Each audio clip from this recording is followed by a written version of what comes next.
दोस्तों, मैं रवि आपका दोस्त। मैं आपके सामने स्पेशल टीजीटी पीजीटी भर्ती 2022 के लिए स्पेशल सब्जेक्ट जियोग्राफी लेकर आया हूँ। मुझे आशा है कि आप लोग मुझे सुनेंगे। मैं हिंदी आइडियो में जियोग्राफिकल थॉट प्लस जीएस को कंप्लीट करूँगा। सिर्फ और सिर्फ स्पेशल टीजीटी पीजीटी के लिए मैं यह हिंदी आइडियो जियोग्राफी विषय में बना रहा हूँ। आशा है कि दोस्तों आप हमारे वीडियो को सुनेंगे और अपनी सफलता को प्राप्त करेंगे। तो दोस्तों, आइए हम अपनी वीडियो को शुरुआत करते हैं। मैं सिर्फ इम्पॉर्टेंट चीज़ों को आपके सामने रखूँगा। मैं इधर उधर से संबंधित कोई भी चीज़ नहीं रखूँगा। सिर्फ और सिर्फ टीजीटी पीजीटी भर्ती 2022 में आने वाली क्वेश्चन को आपके सामने रखूँगा। तो दोस्तों, मैं शुरुआत करने चल रहा हूँ अपनी वीडियो को। तो पहला है डार्विन का अवतरण सिद्धांत, जो प्रवाल भित्तियों से उत्पत्ति से संबंधित है। प्रवाल भित्तियों से उत्पत्ति सिद्धांत में 3 सिद्धांत दिए गए: डार्विन का अवतरण सिद्धांत, मर्रे का स्थिर स्थल सिद्धांत, डैली का हिमानी नियंत्रण सिद्धांत। दोस्तों, ये तीनों पूछा जाता है। तो पहला है डार्विन का अवतरण सिद्धांत। तो दोस्तों, सबसे पहला क्वेश्चन बनाया जाता है कि डार्विन ने अपने सिद्धांत का प्रतिपादन कब किया। तो इसका सिंपल सा जवाब है 1837 ईस्वी में। दूसरा पूछा जाता है कि डार्विन ने अपने अवतरण सिद्धांत में संशोधन कब किया। तो इसका सीधा सा जवाब है सन 1843 ईस्वी में। तीसरा क्वेश्चन यहाँ से पूछा जाता है दोस्तों, डार्विन ने प्रवाल भित्तियों की उत्पत्ति के लिए स्थल खंड का क्या कराया। तो सीधा सा जवाब है दोस्तों, अवतरण कराया। चौथा सवाल है दोस्तों, डार्विन के प्रवाल कीटों के विकास का क्रम। पहला है तटीय, दूसरा है अवरोधक, तीसरा है एटाल एवं चौथा है लैगून। तो दोस्तों, ये बहुत ही इम्पोर्टेंट क्वेश्चन है। डार्विन के प्रवाल कीटों के विकास का क्रम। पहला है तटीय, अवरोधक, एटाल एवं लैगून। मैं 2 बार दोहरा चुका हूँ। अब आइए दोस्तों, मर्रे का स्थिर स्थल सिद्धांत। तो दोस्तों, पूछा जाता है कि स्थिर स्थल सिद्धांत प्रवाल कीटों से संबंधित किसने दिया। तो दोस्तों, मर्रे महोदय ने दिया। पूछा जाता है दोस्तों, मर्रे ने अपने स्थिर स्थल सिद्धांत का प्रतिपादन कब किया। तो सन 1880 ईस्वी में किया। तीसरा है डैली का हिमानी नियंत्रण सिद्धांत।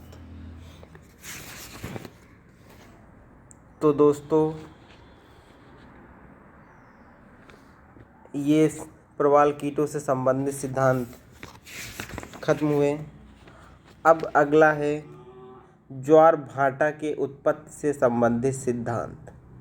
ज्वार भाटा के उत्पत्ति से संबंधित 3 सिद्धांत दिए गए, जिसमें है न्यूटन का संतुलन सिद्धांत, विलियम व्हेल का प्रगामी तरंग सिद्धांत, हैरिस का अप्रगामी तरंग सिद्धांत या स्थावर तरंग सिद्धांत। तो दोस्तों, हम ज्वार भाटा के उत्पत्ति से संबंधित सिद्धांत में पहला न्यूटन का संतुलन सिद्धांत पढ़ेंगे। तो इसमें दोस्तों पूछा जाता है, न्यूटन ने अपने ज्वार भाटा से संबंधित संतुलन सिद्धांत कब दिया। तो सन 1687 ईस्वी में दिया। न्यूटन का संतुलन सिद्धांत इक्विलिब्रियम थ्योरी भी कहा जाता है। तो दोस्तों, एक क्वेश्चन इसमें सबसे इम्पोर्टेंट ये पूछा जाता है कि चंद्रमा के द्वारा लगाए गए आकर्षण बल की तुलना में सूर्य के द्वारा लगाया गया ज्वार उत्पादक बल कितना गुना कम होता है। तो ये दोस्तों 9/4 गुना, या आप कह सकते हैं 2.22 गुना कम होता है।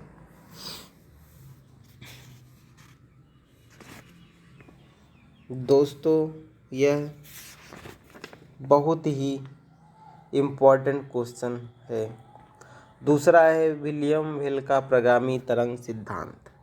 विलियम वेल का प्रगामी तरंग सिद्धांत कब दिया गया? सन 1833 ईस्वी में।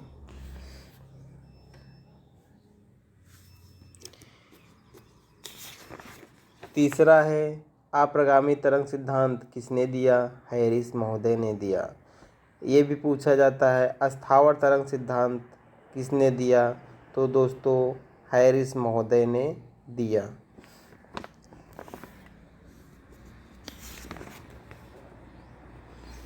अब दोस्तों कोपेन का जलवायु वर्गीकरण। कोपेन का जलवायु वर्गीकरण। तो दोस्तों कोपेन महोदय ने अपना यह सिद्धांत 1918 में डी कैंडोले के वनस्पति मानचित्र का अध्ययन करके दिया और इसमें पुनः संशोधन 1936 ईस्वी में किया। तो दोस्तों इसमें एक मैपिंग पूछी जाती है जो हम आप सबके सामने इस वीडियो में रखेंगे। तो इसमें पूछा जाता है एएफ का मतलब होता है उष्णकटिबंधीय जलवायु प्रदेश। एएम का मतलब होता है मानसूनी। एडब्ल्यू का मतलब होता है सवाना या सूडान। बीडब्ल्यू के एवं बीडब्ल्यूएच का मतलब होता है मरुस्थल। सीडब्ल्यू का मतलब होता है चीन तुल्य। स्टेपी जलवायु का सूचकांक होता है बीएसके और बीएसएच। बीएसके मतलब होता है कि अब बीएसके मतलब होता है अपर क्षेत्र जो 45 डिग्री के ऊपर पड़ता है, और बीएसएच का मतलब होता है जो 30 डिग्री के पास स्टेपी क्षेत्र पड़ता है। सीएस का मतलब होता है भूमध्यसागरीय जलवायु। सीएफ का मतलब होता है ब्रिटिश तुल्य जलवायु। डीडब्ल्यू का मतलब होता है साइबेरियन जलवायु, और डीएफ का मतलब होता है लॉरेंसियन जलवायु। तो दोस्तों कोपेन का यह सिद्धांत खत्म हुआ। अगला है थार्मेट का वर्गीकरण।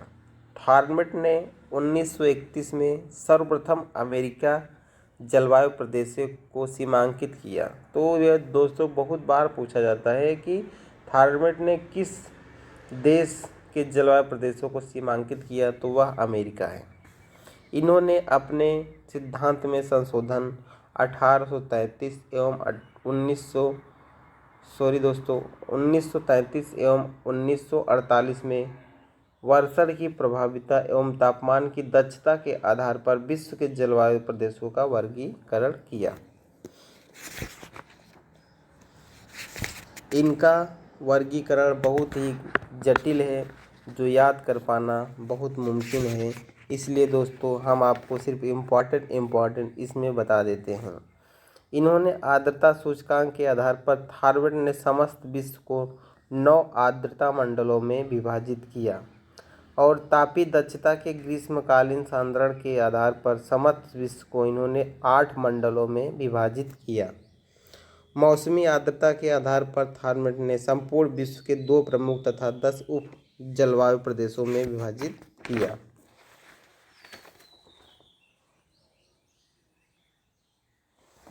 अगला है दोस्तों टिवार्था का वर्गीकरण। टिवार्था का वर्गीकरण दोस्तों ज़्यादा इम्पोर्टेंट नहीं है, इसका पीसीएस में कभी कभी क्वेश्चन आ जाता है। अगला है दोस्तों वलित पर्वतों के उत्पत्ति से संबंधित सिद्धांत। तो वलित पर्वतों के उत्पत्ति से संबंधित 3 सिद्धांत दिए गए, जिसमें तापीय संकुचन सिद्धांत, किसने दिया? तो ये जेफ्रीज महोदय ने दिया। भूसन्नति सिद्धांत किसने दिया? तो कोबर महोदय ने दिया। संवहन तरंग सिद्धांत किसने दिया? होम्स महोदय ने दिया। तो पहला है दोस्तों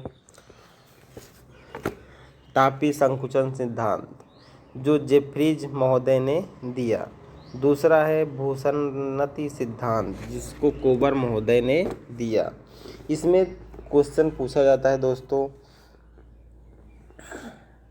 भूसन्नति के लिए दीवारों के पास संपीड़न बल का प्रभाव अधिक होता है, जिससे यहाँ के अवसादों में बलन पड़ जाते हैं, जिसे कोबर ने रैंड कैंटन कहा है। रैंड कैंटन शब्द किस सिद्धांत से जुड़ा है? तो कोबर के भूसन्नति सिद्धांत से जुड़ा है।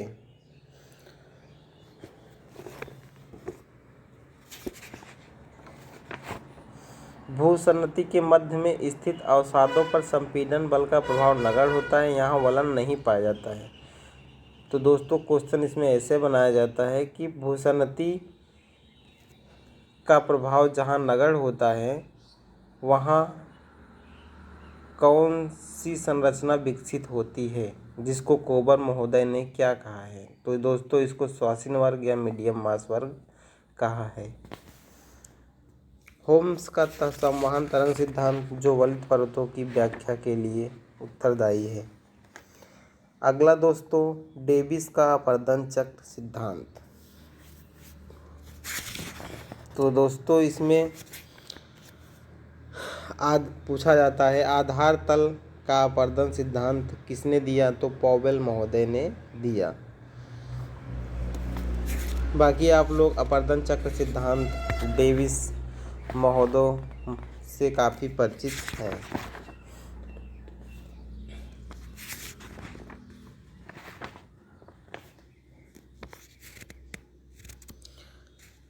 अगर हम डेविस एवं पंक के अपर्दन चक्र की तुलना के विषय में आपको बताएं तो हम एक तरफ डेविस और एक तरफ पेंक के अपर्दन चक्र की तुलना के बारे में बताते हैं। डेविस का दृष्टिकोण जो था वो भू आकृति दृष्टिकोण से सब प्रभावित था और पेंक का जो दृष्टिकोण था वो भूगर्भिक दृष्टिकोण से प्रभावित था। दूसरा है यह उत्तरी अमेरिका के आर्द्र जलवायु प्रदेशों के क्षेत्रीय अध्ययन पर आधारित है, जिसने डेविस की संकल्पना को कहते हैं। पेंक की संकल्पना यूरोप महाद्वीप के शुष्क जलवायु प्रदेशों के क्षेत्रीय अध्ययन पर आधारित है। डेविस के अनुसार स्थलाकृतियाँ संरचना, अवस्था एवं प्रक्रम का सम्मिलित प्रतिफल हैं। तो बहुत बार दोस्तों पूछा जाता है कि संरचना, अवस्था एवं प्रक्रम का सम्मिलित प्रतिफल का सिद्धांत किसने दिया? तो डेविस ने दिया। इसका क्रम भी पूछा जाता है दोस्तों। पेंक के अनुसार स्थलाकृतियाँ अंतर्जनित एवं बहिर्जनित बलों के सम्मिलित प्रभाव का प्रतिफल हैं। डेविस के अनुसार स्थलाकृतियों का विकास युवावस्था, पौगंडावस्था एवं वृद्धावस्था में होता है, जबकि पेंक के अनुसार स्थलाकृतियों का विकास फेस अवस्था में होता है। अगला दोस्तों डेविस के अनुसार उत्थान के समाप्त होने के बाद अपर्दन चक्र प्रारंभ होता है, जबकि पेंक के अनुसार उत्थान एवं अपरदन की क्रिया दोनों साथ साथ चलती हैं। डेविस के अनुसार उत्थान की क्रिया अपरदन चक्र का अंग नहीं है। पेंक के अनुसार उत्थान एवं अपरदन दोनों ही अपरदन के अंग हैं।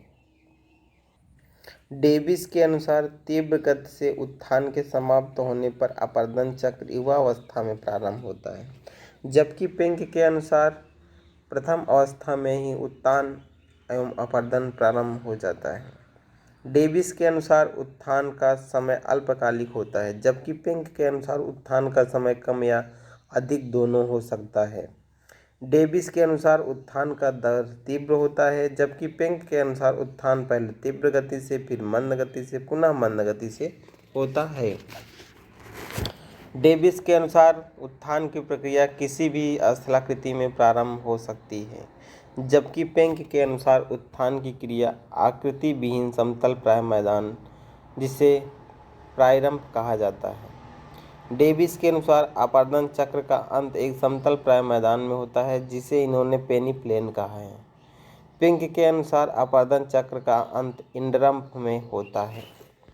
डेविस के अनुसार अपरदन चक्र के अंत में समतल प्राय मैदान से बची हुई जो टीला रूपी स्थलाकृतियाँ उसे मोनोडेनाक कहा जाता है, जबकि पिंक के अपरदन चक्र के अंत में टीला रूपी स्थलाकृतियों को इंसेलबर्ग कहा जाता है।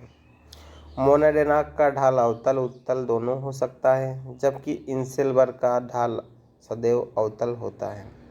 डेविस के अनुसार समय को अधिक महत्व दिया गया, जबकि पिंक की संकल्पना समय मुक्त है। डेविस की संकल्पना में स्थलाकृतियों के विकास में ढाल को कोई महत्व नहीं दिया गया, जबकि पिंक की संकल्पना में स्थलाकृतियों के विकास के पहले उत्तल ढाल, फिर सामान्य ढाल और बाद में अवतल ढाल होता है। अगला है दोस्तों समस्थैतिकी सिद्धांत। समस्थैतिकी सिद्धांत क्यों आया, हम आपको इसके बारे में थोड़ी सी चर्चा कर देते हैं। समस्थैतिकी सिद्धांत इसलिए आया कि पृथ्वी पर विभिन्न स्थलाकृतियाँ पाई जाती हैं। यह कैसे संतुलित है, इसके निर्माण एवं बनावट एवं संतुलन के बारे में जानने के लिए समस्थैतिकी सिद्धांत का प्रतिपादन किया गया। समस्थैतिकी सिद्धांत का प्रतिपादन डटन ने किया। इनकी पुस्तक essay some greater problem of physical geography थी। इसी में इन्होंने समस्थैतिकी सिद्धांत का प्रतिपादन किया। समस्थैतिकी सिद्धांत में दो विद्वानों ने बहुत ही महत्वपूर्ण योगदान दिया, प्राट एवं एरी। हम पहले प्राट महोदय के सिद्धांत के बारे में जानते हैं। प्राट महोदय ने सर्वप्रथम एक छतपूर्ति तल या समातोल तल को स्वीकार किया। इसमें इन्होंने बताया कि सभी स्थलाकृतियों में घनत्व समान होता है और ऊपर से नीचे घनत्व विभिन्न स्थलाकृतियों में समान होता है एवं सभी स्थलाकृतियों के घनत्व में अंतर पाया जाता है। इन्होंने अपने सिद्धांत का प्रतिपादन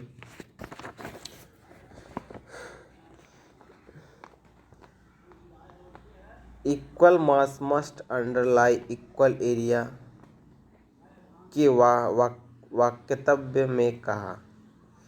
इन्होंने बिगर कॉलम लेस डेंसिटी एवं स्मॉलर कॉलम बिगर डेंसिटी के बारे में बताया। अब आइए दोस्तों हम एरी के सिद्धांत के बारे में जानते हैं। एरी महोदय ने छतपूर्ति मंडल को स्वीकार किया, जो दोस्तों पूछा जाता है। प्राट ने छतपूर्ति तल एवं एरी ने छतपूर्ति मंडल को स्वीकार किया। इन्होंने बताया कि सभी स्थलाकृतियों में ऊंचाई की दृष्टि से घनत्व जो होता है सब समान होता है। इन्होंने अपने सिद्धांत का प्रतिपादन bigger column more depth smaller column small depth, मतलब बड़ा स्थलाकृतियाँ अधिक गहराई में जाकर संतुलित होता है और छोटी स्थलाकृतियाँ कम गहराई में जाकर संतुलित होती हैं। अब दोस्तों एक और चीज़ पूछा जाता है इसमें, एरी एवं प्राट का समर्थन किन विद्वानों ने किया। तो दोस्तों हैफोर्ड, बॉबी, जोली महोदय ने एरी का समर्थन किया।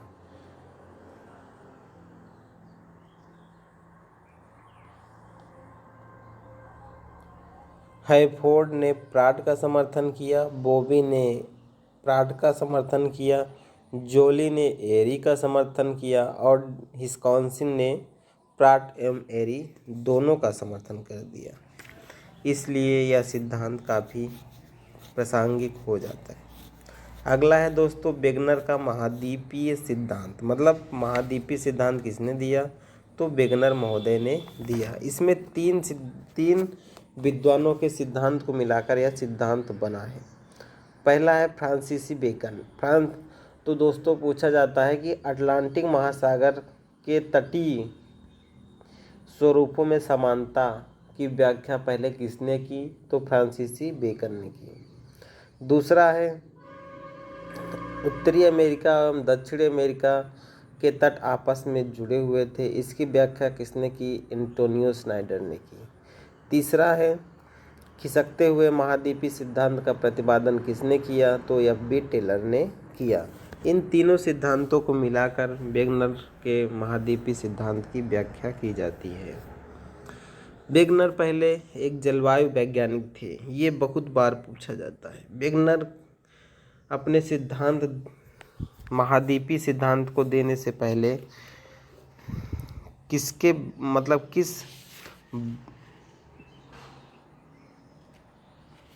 विज्ञान से जुड़े थे? तो पूछा जाता है जलवायु विज्ञान से जुड़े थे। वेगनर महोदय का सिद्धांत पुराजीवी प्रमाण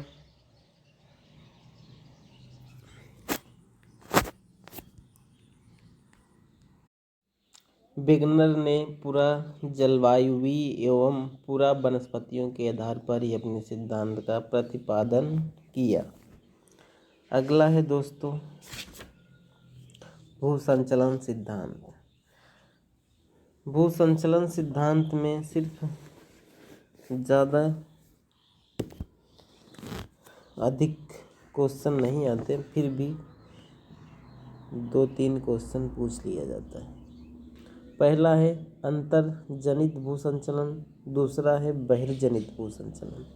अंतर्जनित भूसंचलन मतलब पृथ्वी के अंदर उत्पन्न होने वाले भूसंचलन को अंतर्जनित भूसंचलन कहते हैं।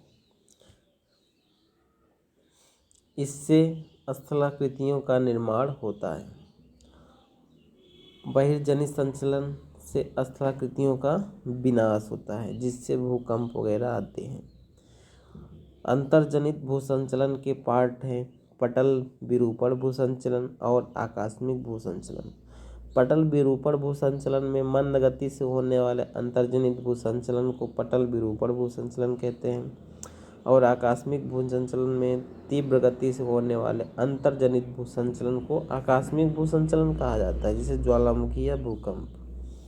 पटल विरूपण भूसंचलन के 3 पार्ट हो जाते हैं: विवर्तनिकी भूसंचलन, समस्थैतिकी संचलन एवं सुस्थैतिकी संचलन।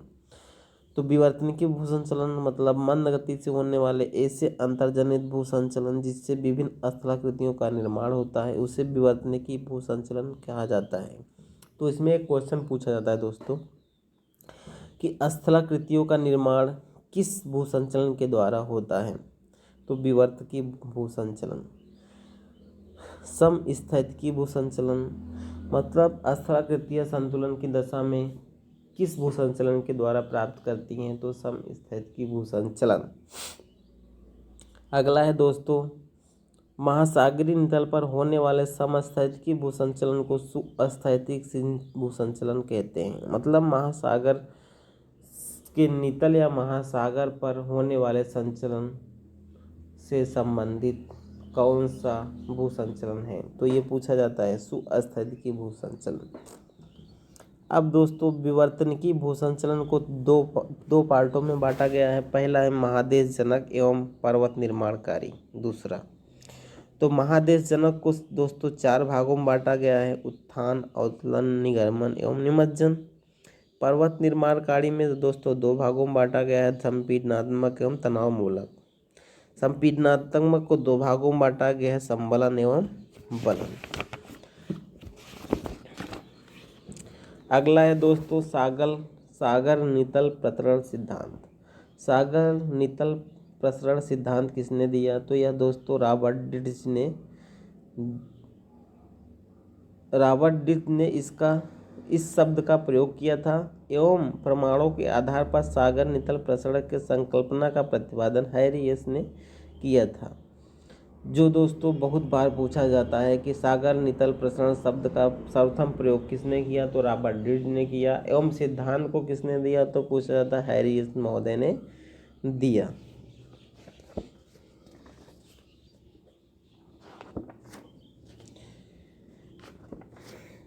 तो दोस्तों मेरी यह पहली वीडियो समाप्त हुई। अब इसका अगला पार्ट पाने के लिए